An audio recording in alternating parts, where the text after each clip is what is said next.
ಒಬ್ಬ ಹೇಳ್ತಾನ, ಅಂಬ್ಲಿ ಕಂಬಳಿ ರಾಸ್ತು ಮಿಕ್ಕಿದ್ದೆಲ್ಲ ಜಾಸ್ತು ಅಂತ. ಅಂಬ್ಲಿ ಕಂಬಳಿ ಇಷ್ಟಿತ್ತಂದ್ರ ಉಣ್ಣಾಕ ಅಂಬ್ಲಿ ಮಲಗಾಕ ಕಂಬಳಿ ಇಷ್ಟಿದ್ರೆ ಬಗೆಹರಿತು.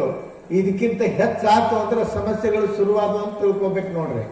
ಅಲ್ಲಿ ಗದ್ದಲ ಶುರುವಾತ್ ಎದ್ದುವ ಯಾವ ಕಡೆ ಹುತ್ತಿನಾಗ ಕೂತಿರ್ತಾವ, ಯಾವ ಮೂಲ್ಯಾಗ ಕೂತಿರ್ತಾವ, ಚೋಳು ಹೆಂಗ ಸಂಧ್ಯಾಗಿಂದ ಎದ್ದು ಹೊರಗೆ ಬರ್ತಾವ, ಹಂಗೆ ಇವು ಬಂದ್ಬಿಡ್ತಾವ ಸಮಸ್ಯೆಗಳು.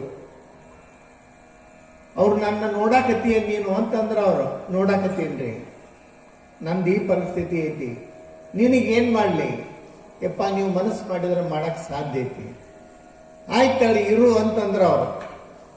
ಇರು ಅಂದ್ರು. ಅಲ್ಲೇ ಉಳ್ದ. ಒಂದು ವಾರ ಹೋತು, 15 ದಿವಸ ಹೋತು, 20 ದಿವಸ ಹೋತು, ಏನು ಸುದ್ದಿಲ್ಲ. ದಿವಸ ನೋಡವ್ರು ಹಂಗ ಕುಂದ್ರವ್ರು ತಮ್ಮ ಇದ್ರೊಳಗೆ ತಾವು ಧ್ಯಾನದೊಳಗೆ ಇರ್ತಿದ್ರು. ಅವ ಇವತ್ತೇನ್ರ ನನಗೆ ಮಾಡ್ಯಾರ, ನಾಳೆಗೇನ್ರ ನನಗೆ ಸಹಾಯ ಮಾಡ್ಯಾರ, ಅವರಿಂದ ನನಗೆ ಏನಾದ್ರೂ ಸಿಕ್ಕಿತ್ ಅಂತ ಹೇಳಿ ಅದ ಆಸೆ ಒಳಗನ ಭರವಸೆ ಒಳಗನ ಕೂತಿದ್ದ ಕೇಳ್ತಿದ್ದ. ಆ ಸಂದರ್ಭದೊಳಗ ಯಡಿಯೂರಪ್ಪನವರು ಹಾಗೆ ಸುಮ್ಮನೆ ಇದ್ರು. ಅವಂದ, ನಾ ಬಂದ್ ಬಾಳ ದಿವಸ ಆದ್ಯಪ್ಪ ಅಂತಂದ. ಗೊತ್ತೈತಿ ನನಗಂದ್ರ, ಗೊತ್ತೈತಿ, ಅದಕ್ಕೆ ನೆನಪು ಮಾಡಿದೆ, ನಿಮಗ ನೆನಪೈತಿ ಅಂತಂದ್ರ. ಮುಂದೆ ಒಂದ್ ಸ್ವಲ್ಪ ದಿವಸ ಹೋದ್ಮೇಲೆ ಒಂದ್ ದಿವಸ ಸಾಯಂಕಾಲ 4 ಗಂಟೆ ಹೊತ್ತಾಗಿತ್ತು. ಯಡಿಯೂರಪ್ಪನವ್ರು ಎದ್ದು ಬಂದು ಅಲ್ಲೇ ಉಳಿದಿದ್ದಲ್ಲ ಅವನಿಗೆ ಹೇಳಿದ್ರು, ಹೇಳೋ ನಡಿ ಹೋಗೋಣ. ಮತ್ತೆ ಕರೆದ ಕೂಡಲೇ ನಡಿ ಹೋಗೋಣ ಅಂದ ಕೂಡಲೇ ಅವ್ರು ಮುಂದೆ ಇವ ಹಿಂದಿಂದ ಹೊಂಟ್ರು. ಇಬ್ರು ಹೊಂಟ್ರು. ಬಹಳ ಸ್ವಲ್ಪ ದೂರ ಬಂದ ತಕ್ಷಣ ಅದನ್ನ ಹಿಡ್ಕೊಳ್ಳೋದು ಒತ್ತಾಟಿಗಿರ್ಲಿ, ಅದನ್ನು ನೋಡಿ ನಿಲ್ಲಾಕ ಆಗುವಂತಾಗಿತ್ತ ಅವನಿಗೆ, ಅಷ್ಟು ನಡಗಾಕತ್ತಿದ್ದ. ಅವಂದ, ಎದಕ್ರಿ ನಾ ಏನ್ ಕೇಳೀನಿ ಅಂದ ಅವ. ನೀ ಕೇಳಿದ್ದ ಬಂದತಿ ಹಿಡ್ಕೊಳ್ಳೋ ಅಂದ್ರ ಅವ್ರ. ಅವಂದ, ಆಗುದಿಲ್ಲದ್ರೆ ಇಲ್ಲ ಅಂತ ಹೇಳ್ರಿ, ಜೀವಂತ ಮನಿಗೆರೆ ಹೊಕ್ಕೇನಿ, ಮತ್ತೆ ಈಗದ್ಲ ಯಾಕೆ ಹಾಕಾಕತ್ತೀರಿ? ಅವಾಗ ಅವ್ರಂದ್ರು, ಇದರಿಂದ ನಿನ್ನ ಜೀವನಕ್ಕೆ ಒಳ್ಳೇದಾಗ್ತತಿ, ಹಿಡ್ಕೋ ಅಂತಂದ್ರ ಅವ್ರು. ಅವಾಗೇನ್ ಧೈರ್ಯ ಆಗ್ಲಿಲ್ಲ. ನನಗೇನ್ ಆಗೋದಿಲ್ರಿ, ಬ್ಯಾಡ, ಇದನ್ನ ನೋಡಕ್ ಸಹಿತ ಆಗವತ್ತೀನಿ, ಹಿಡ್ಕೊಳ್ಳೋದು ದೂರ ಉಳಿತಂತ ತಿಳ್ಕೊಂಡು ಹೇಳಿ ಕೈ ಬಿಟ್ಬಿಟ್ಟ. ಬಾಳೋದ್ ತನಕ ಸುತ್ತ ಹಾಕ್ತದ. ಕೊನೆಗೆ ಯಡಿಯೂರಪ್ಪನವ್ರು ಅಂದ್ರು, ಅವನಿಗೆ ಬ್ಯಾಡ ಹತ್ತಳೋ ಹೋಗತ್ತಂದ್ರು. ಬ್ಯಾಡ ಹತ್ತಳೋ ಹೋಗ ಅಂದ ಕೂಡಲೇ ಅದೇನ್ ಬಂದಿತ್ತು, ತಿರುಗಿ ಮತ್ತೆ ಹುತ್ತಿನೊಳಗೆ ಒಳಗ್ ಹೊಂಟಿತ್ತು. ಸ್ವಲ್ಪ ಹೋಗಿತ್ತದ, ಈಗರ ಹಿಡ್ಕೊಳ್ಳೋ ಒಳಗ್ ಹೊಂಟತಿ ಅಂತಂದ್ರ ಅರ್ಧದ ಮ್ಯಾಲ ಹೋತ್. ಕೊನೆಗೆ ಅಗದಿ ಸ್ವಲ್ಪ ಅಂದ್ರೆ ಅಗದಿ ಸ್ವಲ್ಪ ಒಂದು ಗೇನ್ ಉಳಿದಿತ್ತು. ಕೊನೆಗೆ ಯಡಿಯೂರಪ್ಪನವ್ರು ಒಂದು ಮಾತು ಹೇಳ್ರು, ನೋಡು ಎಲ್ಲ ಹೋಗ್ಯದ, ಇಷ್ಟು ಉಳಿದೈತಿ, ಇಷ್ಟರೇ ಹಿಡ್ಕೋ, ನಿನಗೇನು ಆಗುದಿಲ್ಲ, ಹಿಡಿ ಅಂತಂದ್ರ ಅವ್ರು. ಅವಂದ, ಪೂರಾ ಒಳಗೆ ಹೋಗೈತಿ, ಇನ್ನೇನ್ ಮಾಡೋದೈತಿ ಮಗಂದು, ಇಷ್ಟು ಹೇಳಾಕತ್ತಾರ ಅಂದ್ಮೇಲೆ ನೋಡೋಣ ಅಂತ ಹೇಳಿ ಹಿಡಿಯಾಕಂತ ಹೋದ. ಹೋಗುದ್ರಾಗನ ಅಗದಿ ಅಂದ್ರೆ ಒಂದು ಕಿರ್ಬಟ್ಟಿನಷ್ಟ ಸ್ವಲ್ಪ ಉಳಿದಿತ್ತು, ಅಗದಿ ಸಣ್ಣ. ಏನ್ ಹಿಂಗ್ ಕಣ್ಣು ಮುಚ್ಚಿ ಗಟ್ಟಿ ಧೈರ್ಯ ಮಾಡಿ ಹಿಡದ, ಹಿಂಗ ಮುಟಿಗಿ ಒಳಗ ಗಟ್ಟಿ ಹಿಡದ ನಂತರ ಅದು ಉಳಿದದ್ದು ಒಳಗೆ ಹೋಗ್ಬಿಟ್ಟಿತ್ತು. ಇವನ್ ಕೈಯಾಗಿ ಎಷ್ಟು ಹಿಡಿದಿದ್ದ ಅಷ್ಟು ಉಳಿದಿತ್ತು. ಬಿಚ್ಚಿ ನೋಡ್ತಾನ, ಎಷ್ಟು ಹಿಡಿದಿದ್ದ ಅಷ್ಟು ಬಂಗಾರನ ಆಗಿತ್ತು, ಎಷ್ಟು ಹಿಡ್ಕೊಂಡಿದ್ದ ಅಷ್ಟು ಬಂಗಾರನೇ ಆಗಿತ್ತು. ಅವಂದ, ಮೊದ್ಲೇ ಹಿಡಿದಿದ್ನಿ ಅಂದ್ರ ನನ್ನ ಮುಂದೆ ಯಾವ ಇರ್ತಿದ್ದ. ನೀವನ್ಬೋದು ಅದು ಹುತ್ತದು ಎಲ್ಲೈತಿ ಗೊತ್ತೇನ್ರಿ ಸ್ವಾಮಿಗಳು ನಿಮ್ಗೆ? ಇದ್ರ ನೋಡಿ, ಅವಾಗ ಒಂದ ಅವ್ರು ಹೇಳಿದಾಗ ನಾ ಹಿಡಿದಿದ್ನಿ ಅಂತಂದ್ರೆ ನನ್ನ ಜೀವನನ ಬಂಗಾರ ಹೊಕ್ಕಿತ್ತು. ಎಷ್ಟು ಹುಚ್ಚುತನ ಮಾಡಿನಲ್ಲ. ಕೊನೆಗೆ ಯಡಿಯೂರಪ್ಪನವ್ರಿಗೆ ಹೇಳಿದ, ನನಗೆ ಅವಾಗ ಹಿಡಿಯಾಕ ಧೈರ್ಯ ಆಗ್ಲಿಲ್ಲಪ್ಪ, ಈಗ ಕರೀರಿ, ತೆಕ್ಕಿ ಬಿಡ್ಕೊಂಡು ಹಿಡಿತೀನಿ ಅಂತಂದ. ಅವಾಗ ಯಡಿಯೂರಪ್ಪನವ್ರು ಅಂದ್ರು, ಮಗನ, ಬಂಗಾರ ಆಗುವ ಗಳಿಗೆ, ಬದುಕು ಬಂಗಾರ ಆಗುವ ಗಳಿಗೆ ಯಾವತ್ತೂ ಬರೋದಿಲ್ಲ, ಎಂದೋ ಒಮ್ಮೆ ಬರ್ತಿರ್ತದ. ಬಂದಾಗ ನೀ ಹಿಡಿದಿದ್ರ ನಿನ್ನ ಜೀವನದೊಳಗ ಹೊಳ್ಳಿ ಮತ್ತೆ ಸಿಗಂಗಿಲ್ಲ ಅಂತ ಹೇಳಿದ್ರ. ಹಂಗ ಈ ಅಡವಿ ಸಿದ್ದೇಶ್ವರ ಮಠದ ಪರಂಪರೆಯ ಭಕ್ತರ ಪುಣ್ಯ ಭಾಗ್ಯ, ಅದು ಬಂಗಾರ ಆಗುವ ಗಳಿಗೆ ಇದು 2ನೇ ಶತಮಾನೋತ್ಸವ ಆಚರಿಸ್ತಕ್ಕಂಥ ಈ ಗಳಿಗೆ ಅಂತ ಹೇಳಿದ್ರೆ ತಪ್ಪಾಗಲಿಕ್ಕಿಲ್ಲ. ಇಂಥ ಒಂದು ಅಲ್ಲಿ ಮಠಗಳಾದವು.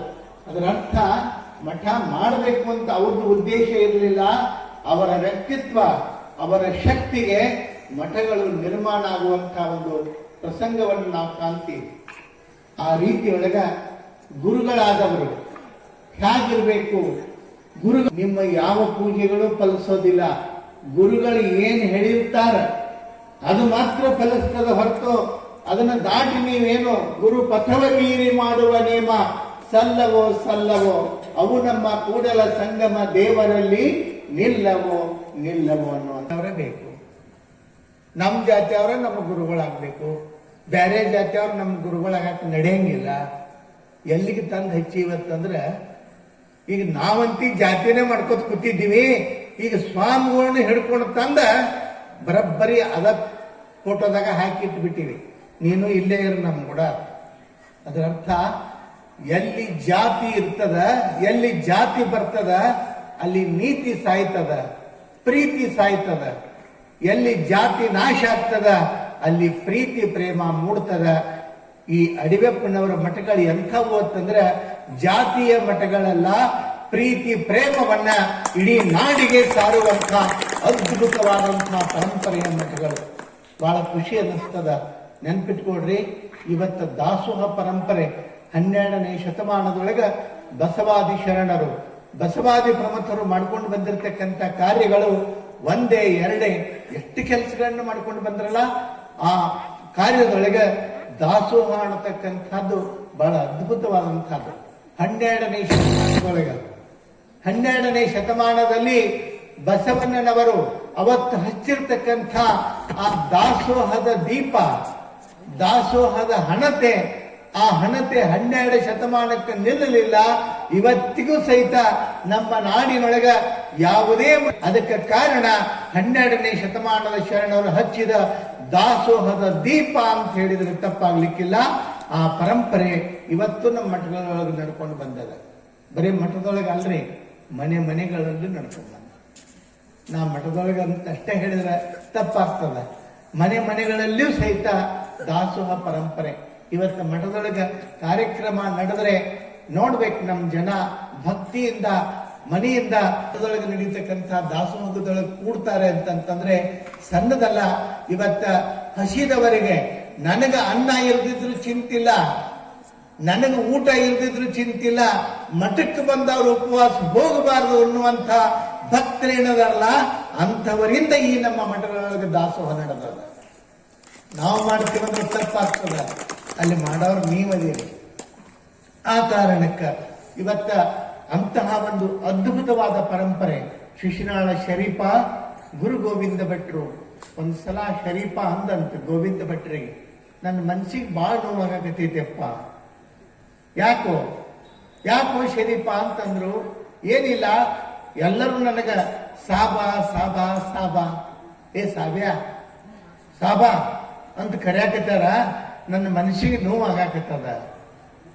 ಅವಾಗ ಗೋವಿಂದ ಭಟ್ರು ಅಂದ್ರತ್ತ, ಬಾ ಹಂಗಾರ ಇಲ್ಲಿ ಎಲ್ಲರೂ ಸಾಬಾ ಅನ್ನಕತ್ತಾರಲ್ಲ, ನಿನಗ ಅನ್ಲಾರ್ದಂಗ್ ಮಾಡ್ತೀನಿ ಬಾ ಅಂತ ಹೇಳಿ ಆ ಸಾಬಾ ಅನ್ನೋ ಅಕ್ಷರದ 2 ಅಕ್ಷರದ ನಡುವ ಒಂದು ಪೂಜೆ ಇಟ್ರಂತ. ಏನಾಗ್ತದ?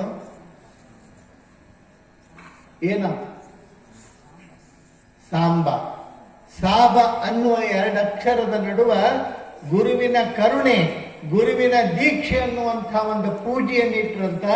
ಅದರಿಂದಾಗಿ ಸಾಬ ಹೋಗಿ ಸಾಂಬನಾಗಿರ್ತಕ್ಕಂಥದ್ದು ಬಹಳ ನೆನಪಿಟ್ಕೋಬೇಕು. ಮಹಮ್ಮದೀಯನಾಗಿರ್ತಕ್ಕಂಥ ಶರೀಫ ಬ್ರಾಹ್ಮಣರಾಗಿರ್ತಕ್ಕಂಥ ಗೋವಿಂದ ಭಟ್ಟರ ಶಿಷ್ಯನಾಗಿ ಅವನು ಹೇಳಿದ್ದು ಏನಂತಂದ್ರೆ, ಲಿಂಗಾಯತ ಧರ್ಮವನ್ನ ಕುರಿತು, ಆಚರಣೆಯನ್ನ ಕುರಿತು ಎಷ್ಟು ಅದ್ಭುತವಾಗಿ ಪ್ರತಿಪಾದನೆ ಮಾಡ್ತಾನೆ. ಪ್ರಭುಲಿಂಗ ಲೀಲೆಯನ್ನ ಕುರಿತು ಎಷ್ಟು ಚಂದ ಹೇಳ್ತಾನೆ.